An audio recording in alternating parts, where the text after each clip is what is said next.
どうもこんにちは、徳です。いや、お久しぶりっていう。本当に久しぶりですね。もう半年ぐらいやってなかったかな。今日は M4 チップ、なんか M3 の時あんまり動画ね、作れてなかったんで、M4 から真剣にやっていこうかなと思うんですけども、一番最後のベースの、ね、M4 チップが来ちゃったから、買いました。じゃあ、M4 チップの MacBook Air でございます。購入してしまいました。なんかみんなが今回は M1 からついに買い替え時が来たみたいな紹介方されてたから、そんなにええもんかと。あと、新しいカラーがね、ちょっと iMac がブルーだから、揃って、同じブルーを買ってみたんだけど、ちょっとメタリックな感じで、全然ね、ブルー感ないの。本当に。間違えてシルバー買ったかなみたいな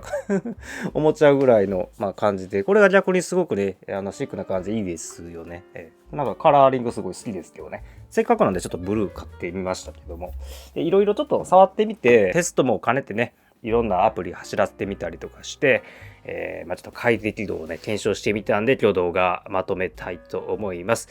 ベンチマークとか、1個前の M3 チップとかと、比べてどういうところが違うのかっていうね、いろいろ比較とかね、していきたいと思いますので、まだ変えてないと迷ってる人は今日の動画参考にしちゃってください。ざっくりと今回の MacBook Air 買ってみてどんな感じかっていうと、今までのApple シリコンのね、イメージめっちゃクールな状態でパフォーマンス高いっていうところよりはもう少しだけ無理をしてね、全く同じチップが入ってても製品の形によって最大パフォーマンスが変わってきてしまうっていうそういう製品ラインナップになってしまいました。それが第4世代の M4 チップシリーズです。M3 の世代の時もね、ちょっと M3 Max とかになってくるとね、14インチの MacBook Pro だったっけな、あれでパフォーマンス低下がね、見られたりしたんですけども、もう一方 M4 チップは無理してるのかなっていうところもあります。パフォーマンスはね、その分伸びてますけどね。なんといってもさらにこの高速に進化した M4 チップがね、MacBook Air で、しかもベースモデルがね、全部今 16GB のメモリがこれが無償提供ということになるから、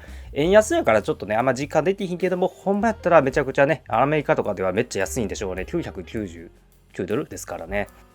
これで一応 M4 チップのラインナップは全て揃ったことになるのかな。一部を除いて。特に MacBook Pro と違って Air の方はファンレスモデルですからね、静音タイプということで、果たしてこれでも性能を発揮できるのかね。今日もちょっとね、暖かくなって、花粉すごいやばいんですけど、暖かくなってきたんで、夏に向かう中で、全然、発熱とかね、大丈夫なのかっていうのをね、検証していきたいですね。ここ最近、半年ぐらいね、本当 YouTube からちょっと離れちゃってたから、ここで、一緒に M4 チップのね、おさらいをしてみましょう。M4 チップは iPad Pro で初めて採用されましたね。そして2024年の年末で MacBook Pro と Mac mini に来てかなり充実しました。iPad に入ってたから大丈夫かなと思いがちなんだけど、 OS もアプリも縮小版だから発熱の具合とか必要なパフォーマンスも変わってきますので、 iPad バージョンでは参考にならないですよね。性能向上の部分では今回は小さいコアが2つ追加されてるのかなということで、マルチコアスコアが向上することを期待されてます。あとは機械学習とかもね、ちょっと力入れてるのかなっていうチップですよね。リーグベンチのマルチコアスコアでは M4 は M3 よりも約 20% ぐらいかな高速です。M2 世代の MAX チップに並んだのはシンプルにすごいことだと思います。しかし2コア増えたというイメージからは多少割合的にはちょっと上昇率は低いのかなって思います。2つ増えたんだけど小さい方のコアですからね。シングルコアはそれでも頑張って向上してきましたよね。こちらも約 18% ぐらいなのかな高速になってます。M4 で進化しただけではなく CPU クロックがね 4.4GB まで過去最大になってますから、ここが第2世代のね M3 チップと言われている M4 チップですが、範囲内に収まっているのか、多少発熱とかもね無理してるのかっていうのもねちょっと見ていきたいですよね。特に MacBook Air がねやっぱファンレスということで、この M4 チップは M3 チップの第2世代ちょっと改良されたバージョンっていう風に呼ばれています。M4 チップ、リークベンチのスコア見て結構伸びてるじゃんと思われがちですが、実際のところ M3 チップからそんなに大きく進化をしたものではありません。使用上根本的な技術あんまり変わってないところが多くて、新しい世代の CPU コアを採用したり、それらの補助的な役割をしてくれるキャッシュと呼ばれる部分の増量とかもないんですよね。だから変更点は見比べてみて実はそんなに大きくないんです。さっき言った E コアが2つ増えてますけどね。ここから考えても M4 チップは M3 チップの完成バージョンっていう見方ができることがわかるかと思います。E コアが2つ追加して6コアになった、コア数が増えたということはマルチコアタスクが強くなりがち。身近なもので言うと動画を最後エンコードしたり書き出ししたりとかファイルを変換してあげたりとか、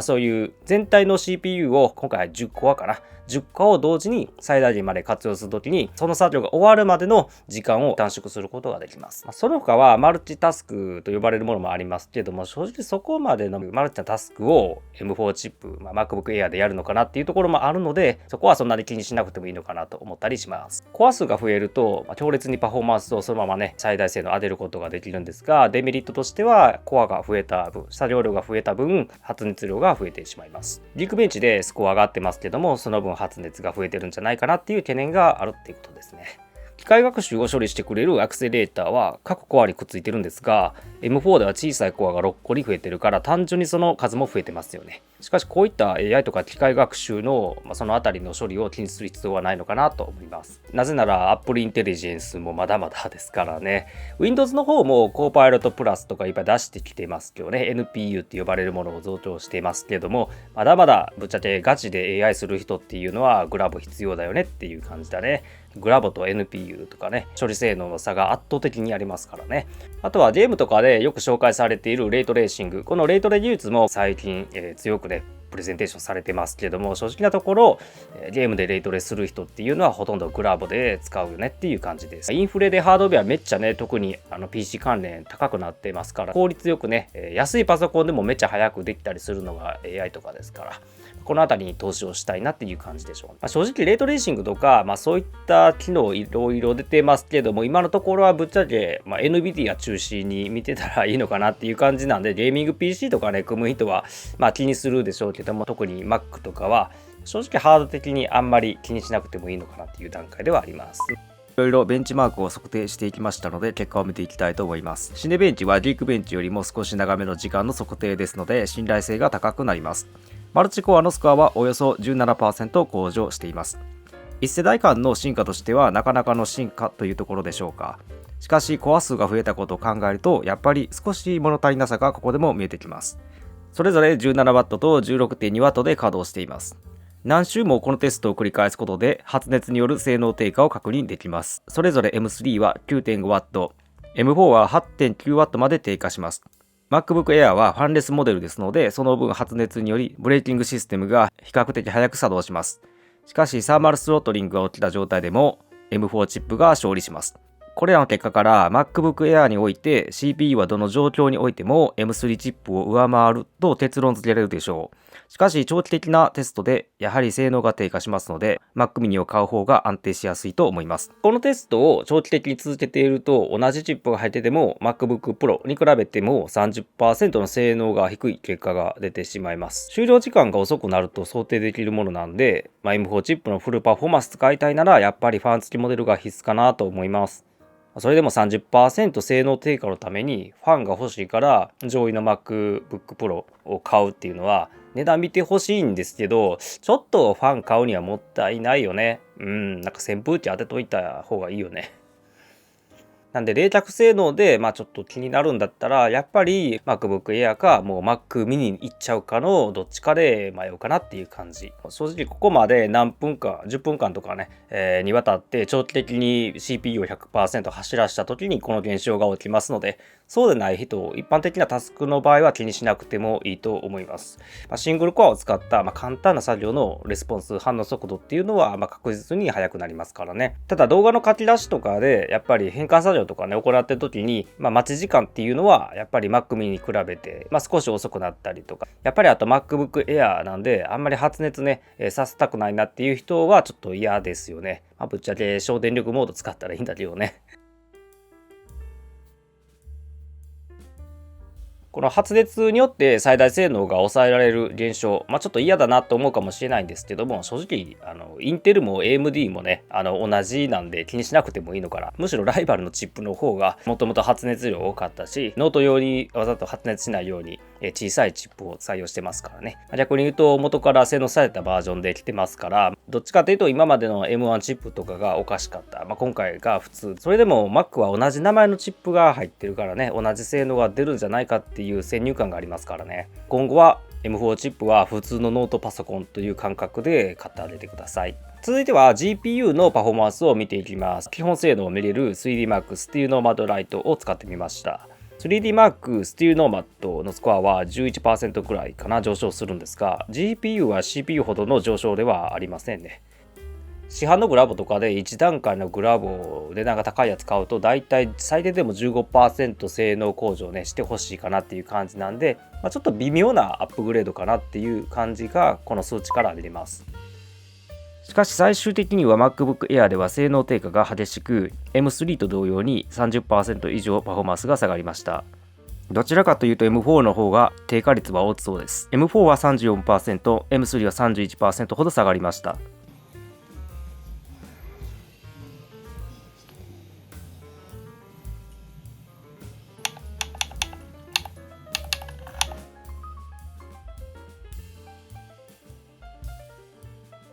単純にこんなファンレスの薄型でプレイできるっていう事態ですごいんですよね。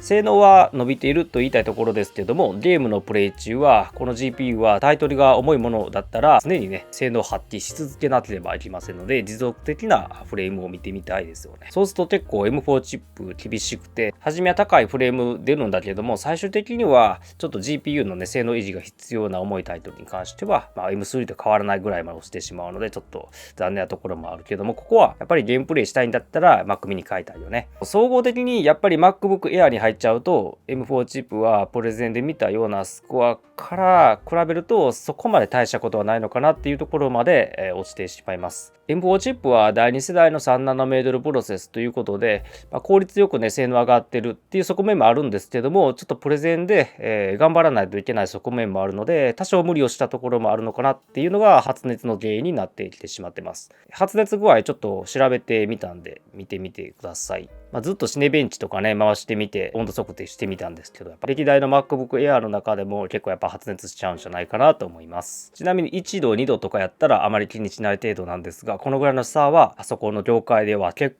構発熱増えたなっていうイメージを持ってしまうような差ではあります。次はブレンダーです。このように GPU パフォーマンス自体は上がってますので、特に短時間で処理が完結するエフェクト効果であったりとかの場合、クリエイティブソフトでは処理性能が上がるはずです。レイトレはソフトの対応とか進化をすればするほど恩恵があるものなので、今後の進化に期待したいですね。本来はプレゼンで出されたようなスコアをもうちょっと低くしてあれて全然発熱しないよみたいな M1 チップ的なね世代の感じで乗りできてくれればよかったんですけども、最近はライバルもね強くなってますし、何よりもやっぱり株主が納得できないっていうところもあるからね。ライゼン9000番台が初めは消費電力がすごい低い状態、あんまり発熱しないけどもパフォーマンス上がったよみたいな感じですごくいい製品だったんですけども、あんまりスコア伸びてないじゃんというなんか不満がいっぱい各方面から出て、最終的にはじゃあもうちょっと熱量を上げてパフォーマンス上がるよみたいなプロファイルを提供したんですね。これしてほしくなかったんですけども、なんか世間一般では発熱量が低いエコなチップでそこそこの性能よりも多少爆熱になってもスコアが伸びてるみたいな感じのが受け入れられてるみたいですね。なんか偉い人には分からんのですよ的なそういう要素がすごくやっぱりね、プレゼンとかであんまスコア伸びてないとなんかお客さんもね、ほとんど別にテクに興味のある人ばかりじゃないから、そういう人たちがあんまり買いたくないなみたいな、今回あんま性能伸びてないのかなみたいな気にする人もいるんでしょうね。 MacBook Pro に入っているベースの M4 チップと比べてもそっちの方が GPU 性能ちょっと高くなるんだけども、やっぱりファンのね有無が強く出てるんでしょう。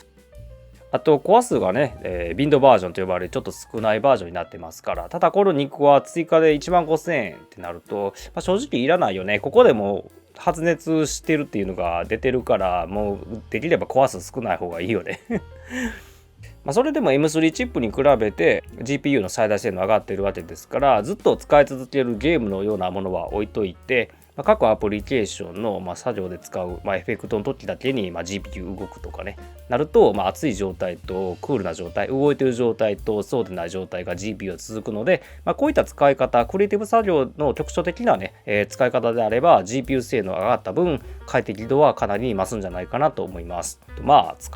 方次第ですよね。めちゃくちゃ長期的に使う場合は M4 チップはちょっと苦手で、普通に使ってる分の快適度は上がってるっていうそんな感覚かなと思います。M4 チップでは下の方の I/O 周り、特にサンダーボルトが2から4に増えてますね。M4 では E コアが6コアになってます。決して M4 チップが悪いということではないですね。むしろ Mac mini とかね、コア数とクロックの増大によって大きく性能を伸ばすことができました。それでもパフォーマンスと、発熱っていうのはそれぞれトレードオフみたいなところがあって、M4 の方がそれは当然熱くなるんだけども、M3 チップに比べて処理を完成するまでの時間が短縮できるので、熱くない時間も増えますよね。それでもスコアそのものを信じるのではなくて、もし同じ消費電力だったらどのぐらいの性能向上してるのかなとか、あとは自分たちの使い方によっても、必要なね、処理っていうのは変わってくるから、特に持続的な処理が必要な人は Mac mini 買って普通に使うだけでいいよっていう人は MacBook Air でもいいんじゃないかなと思います。16GB メモリになったんですけどもね、Apple Intelligence の兼ね合いもあって、それが一番大きな理由で、あとはちょっと進化の度合いが最近ちょっと M3 ぐらいからちょっと鈍化とは言わないですけども、遅いとは言わないけども、ちょっと陰りがあるみたいな感じもあるので、Apple ちょっと正念場であるところはね、出てきてるので、そこで価格をね、改定しなければいけなかったのかなっていうところもあります。インテルしかり、各テック企業はノリに乗ってる時はもうね、値段上げてきますからね。一番きついのはね、中古市場ですよね。今在庫を抱えてる M3 世代よりも前のね、8GB の在庫は結構値段的に厳しいんじゃないかな。今から買うのは 8GB は絶対お勧めしません。後ろの iMac も 8GB なんで売ります。ディスプレイの外部出力のね、拡張性が上がったりとかね、ディスプレイエンジン強化されたりとか、そういう細かいところあるから、自分がどんな感じで使うのかっていうのをちょっと想像して、用法用量を守って適切なものを買ってあげればいいのに。めっちゃ重い処理をできるんですが、その重い処理が長時間10分以上とかにね渡るんだったら、もう Mac mini を買っちゃって、ファンがついてるからといって MacBook Pro に行くのはあまりにも価格差からするとナンセンスすぎるというか、動画作ってないけど上位の MacBook Pro の、プロチップ MAX チップはこれは以前の、世代とは変わらず、ほとんどの人は CPU を無視して GPU のコア数 GPU 性能を爆速にしたいっていう人だけが買えばいいのかなと思います。今回の動画では作りませんでしたが、特に MAX チップをね、採用する方は14インチの方の MacBook Pro は買わない方がいいでしょうという、世代になってしまいましたね。でも未だにね、ストレージが202頃なんですよ。さすがに Windows も少なくなってきたんですけど、ちょっと厳しいよね。なんでメモリが安くなった分、ちょっとこの、ストレージをやってるんだったら確実に512にしてあげた方がいいんじゃないかなと思います。ちょっとこの AI 周りで苦戦し始めた Apple ということで、特にライバルのスマホはね、スナップドラゴンがね、最近エリートチップがかなり強くなってきてまして、今まではね、スナドラ頑張ってきたなっていう感じで見てたんですけども、そろそろ結構やばいところも出てきたのかなっていうところも、あります。初めからエリートチップがね、どんどん開発始まってから、それは見えてたんですけども、いよいよこの部分もハード的にもね結構追いつかれてるところっていうのが出てきて、 Windows ノート PC もかなり、十分なぐらいね消費電力、改善してきたりとかありますので、ちょっと苦しいところもある反面、こういうメモリ 16GB 無償提供っていうのが僕たちにはユーザーには嬉しいですけども来てくれたのかなっていう感じはします。なんか発熱するとか言われてるから、今後はそれも含めてね、いろいろテストねせっかく買ったんで